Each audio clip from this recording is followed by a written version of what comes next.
My name's David Maas. I'm from Seattle. I had my first Christian experience at the age of 16. I won't say how long ago, let's just say it was many moons. At a home fellowship consisting mainly of Baptists, and a few months later joined a independent charismatic church. There was one that's Pentecostal in Doctrine later on after high school, who went to the Associated Bible College for about 5 to 6 years.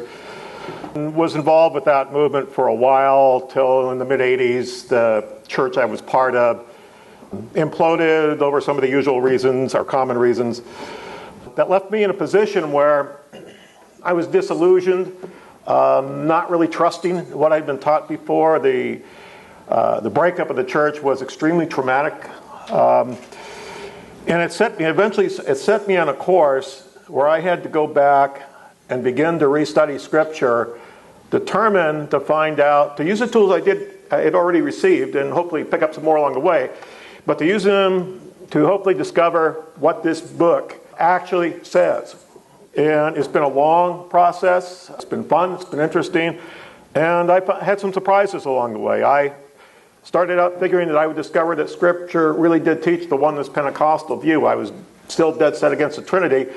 And when I took a year or so to study that doctrine, I found something different. So it's been interesting. Anyway, I'm just a couple preliminary remarks. I'm going to deal with a topic that has to do with some upcoming movements that are typically referred to as the Hebrew Roots Movement, or sometimes the Hebraic Roots Movement. It's a newer movement. It's not quite the same as the older Messianic Jewish congregations that you may or may not have heard about. The second thing is, in none of this is my conflict with Judaism. I am not taking on rabbinic Judaism. This is not about Jews or Judaism. This is about a movement that has risen up from within Christianity. And it's a hybrid movement that essentially is trying to be two different things at the same time, and ultimately fails to be either. But I title it, What's in a Name? Rewriting Scripture, Rebuilding a Wall, Regressing the Shadow. Now in this movement, or in some circles in the church today, there is this emphasis on the necessity to use Hebrew pronunciations and spellings of key words such as Jesus, God, Lord, Spirit, and so on.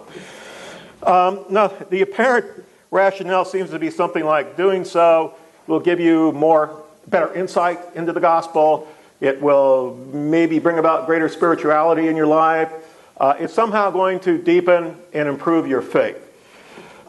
I'm just going to illustrate some key points by focusing on one term, the name Jesus, which I'm sure most of you have heard this, but the most common pronunciation of it in this movement is Yeshua.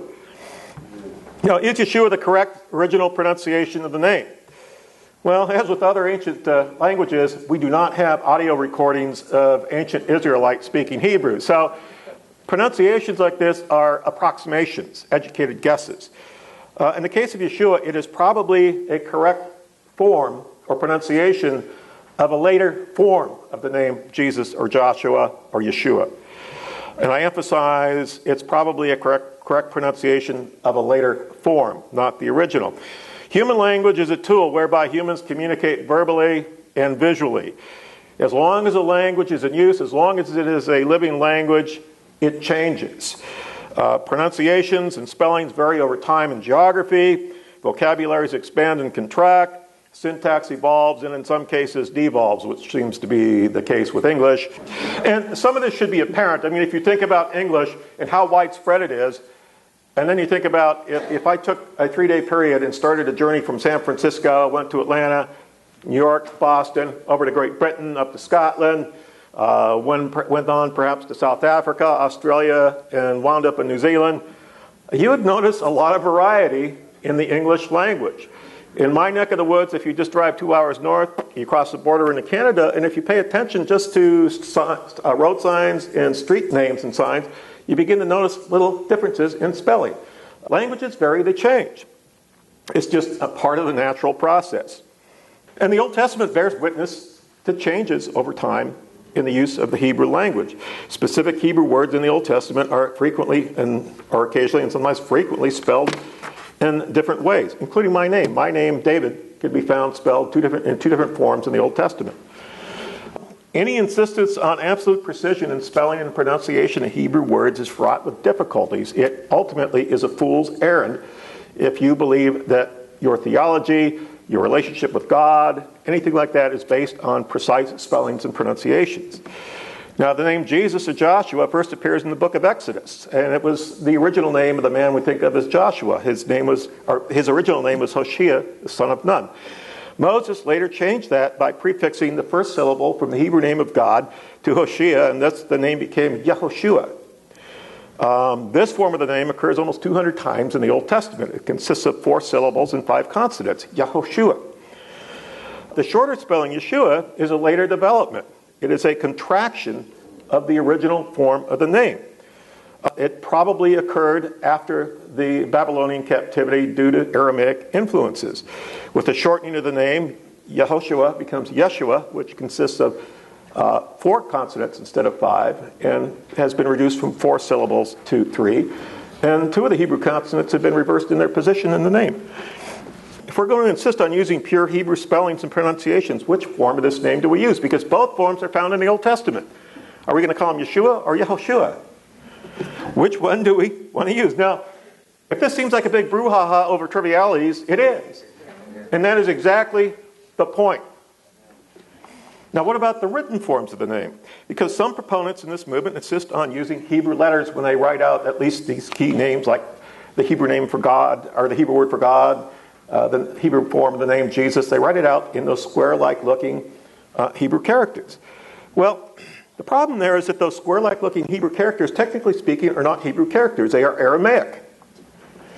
The language of a nation that interacts with foreign countries is influenced by them.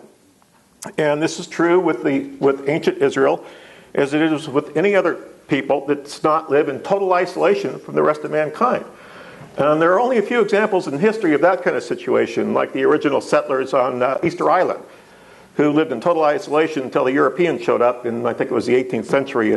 Biblical Hebrew shows foreign influences from sources like from Persian, Greek, Hittite, Phoenician, Moabite, Aramaic, Ammonite, and even some Sanskrit sources. Now, a pivotal event in the history of Israel was the Babylonian captivity. The language spoken in Mesopotamia at the time was Aramaic. And the captives from Judah that wound up in Babylonia began to pick this up as their main language, Aramaic. And when the Medo-Persia and eventually the Persian Empire took over, Aramaic continued to be the standard language of government, commerce, and international relationships in that area. When the captives returned to their homeland in Judah, Hebrew as a spoken living language was falling into disuse, and Aramaic was becoming the primary language of the people of the Jews of Judah. Now, a consequence of that is that there was a fundamental change in written Hebrew. Prior to the captivity, Hebrew was written in a script that scholars usually call the Paleo-Hebrew script. Sometimes they call it the Phoenician script. And it is the same script or alphabet, set of characters, that the ancient Canaanites used, and the Phoenicians and some other pagan groups. Beginning about 400 BC, over a period of time, there's an interesting passage from Isaiah that the Old Testament itself in this one passage refers to the language of Israel as the tongue of Canaan. If you look at ancient Hebrew and compare it to inscriptions of the ancient Canaanites, the languages are essentially identical. From around 400 BC onwards, after the Babylonian captivity, the older Paleo-Hebrew script began to be replaced by the Aramaic characters in written Hebrew, and this affected the Old Testament. Those block-like Aramaic characters that you see if you've looked at a Hebrew Old Testament reflect this work. Eventually, the entire Old Testament that was converted to the Aramaic alphabet or script from the old Paleo-Hebrew. Thus, Hebrew has never been free of foreign pagan influences. There is no such thing as a pristine, pagan-free form of the Hebrew language. Human languages are not, in and of themselves, pagan or non-pagan, good or evil, spiritual or carnal. Hebrew is no more inherently holy than Greek or English is innately pagan. There's nothing inherently wrong with using Hebrew pronunciations, like Yeshua, Elohim, Adonai. But this kind of thinking can lead to certain extremes. This becomes a door that opens up to other things.